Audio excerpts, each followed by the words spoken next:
docteur Edina pour pouvoir recueillir les intervenants. Alors moi, comme j'ai le micro, je vais profiter de faire deux petites remarques sur les différentes présentations. Je prends la présentation 54, celle de Tchad de tout à l'heure, et la présentation 758 du docteur Yoka Sokwa. Voyez, vous intitulez votre chapitre parce que les méthodes souvent méthodologie, ça vous pose des problèmes après.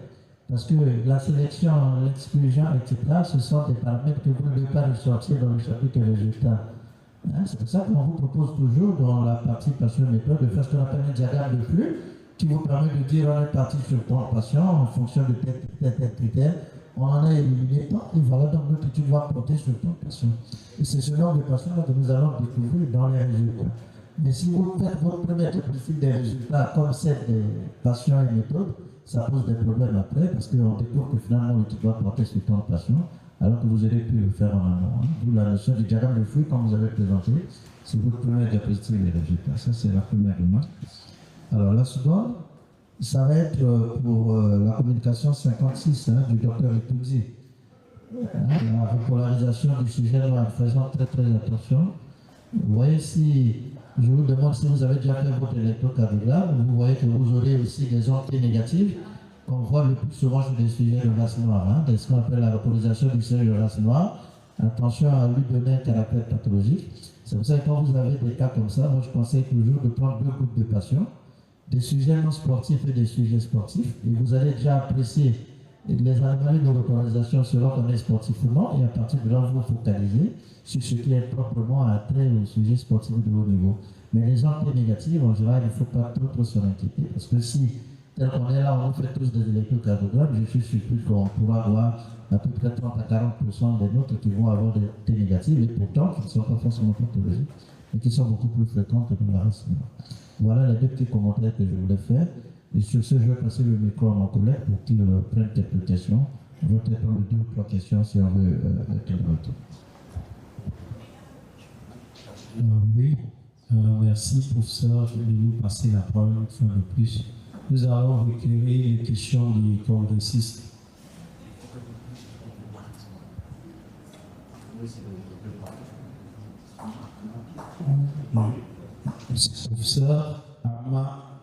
Professeur Armand Pierre.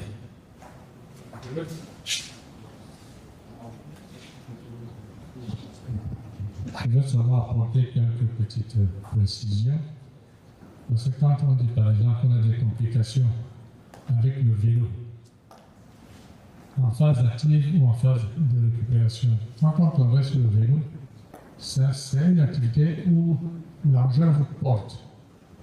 Donc, je vous poser la question comment se fait-il que vous ayez ces complications à ce niveau. Et lorsque vous poursuivez votre séance de travail toujours en vélo, on a observé que chez les cyclistes, quand ils arrêtent l'activité physique, ils tendent vers l'ostéoporose parce que c'est une activité porteuse. Dans les jambes, ne sont pas tellement les os ne sont pas tellement très sollicités. On a vu aussi les facteurs prédictifs des AVC, on était presque à 66 à 68%. Et les anomalies doivent dépendre aussi de l'effet génétique, parce que quand on a un facteur, par exemple, en force, on a l'effet génétique plus l'effet environnemental. L'interaction génétique-environnement, c'est cela qu'il faudrait voir. Dans plusieurs de nos études, on n'a pas eu la taille. Parce que la taille joue aussi au niveau des apparitions de maladies cardiovasculaires. Et je crois qu'au Togo, on a proposé de voir les modifications en fonction des disciplines. Je propose de voir ça, les modifications en fonction des disciplines. Parce que quand vous faites le football, vous avez l'endurance qui va augmenter l'activité du ventricule gauche. Et vous allez avoir le travail de résistance qui va faire la sécrétion d'adrénaline. Alors les deux là font que vous allez voir chez les footballeurs, il y a des arythmies qui peuvent arriver au niveau ventriculaire comme au niveau atrial. Donc il faudrait un peu voir dans chaque des disciplines que vous faites là, quelles sont les modifications apportées. Pour la rééducation cardiaque, l'amélioration de la force, il faudra juger plus voir quand même la dyspnée. Comment vous faites pour faire disparaître, pour diminuer la dyspnée? Parce que la dyspnée fait en sorte que les patients refusent de poursuivre l'activité. Et c'est là le grand problème qu'on a avec les malades cardiaques. Ils croient qu'en augmentant l'intensité de travail, ils vont mourir parce qu'ils n'arrivent plus à respirer. Je vous remercie. Est-ce qu'il y a un autre amendement plus des rapports universitaires des sujets qui l'ont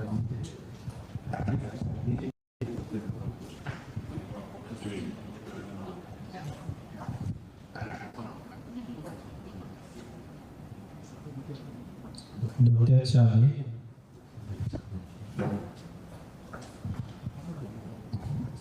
Merci, Monsieur le Président, de passer la parole.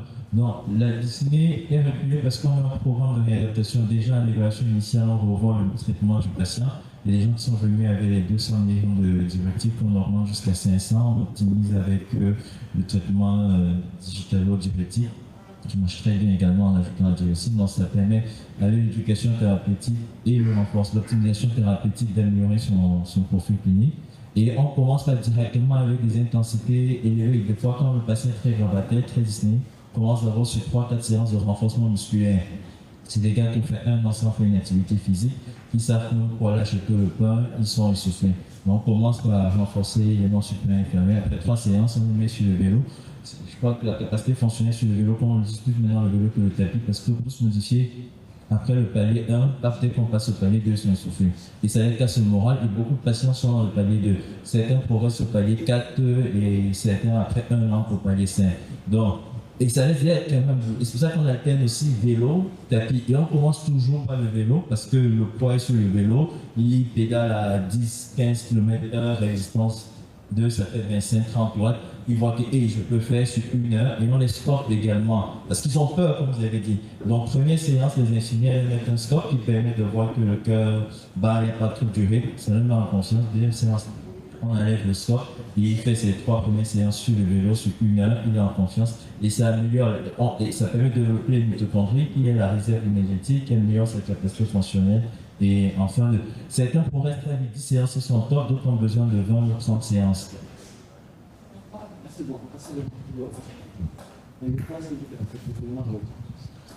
Merci beaucoup, pour la question.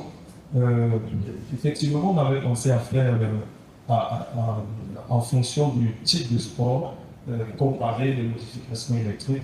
Et bon, ça n'a pas nécessairement été présenté, mais ça a été quand même possible.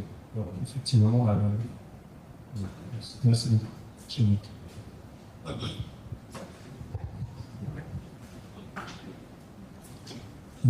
Puisqu'il y a des congressistes qui viennent d'arriver, est-ce qu'il y aurait des questions supplémentaires?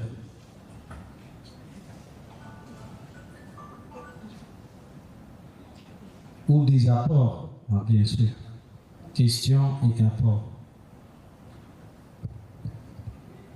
On va je pense qu'on est largement en retard, à une demi-heure de retard, mais on va donc remercier tous les intervenants. Tout ce qui ont bien voulu prendre part à cette session. Sur ce, on va donc clore cette session. Puis on va laisser la place aux organisateurs pour la session suivante. Merci à tous. Merci.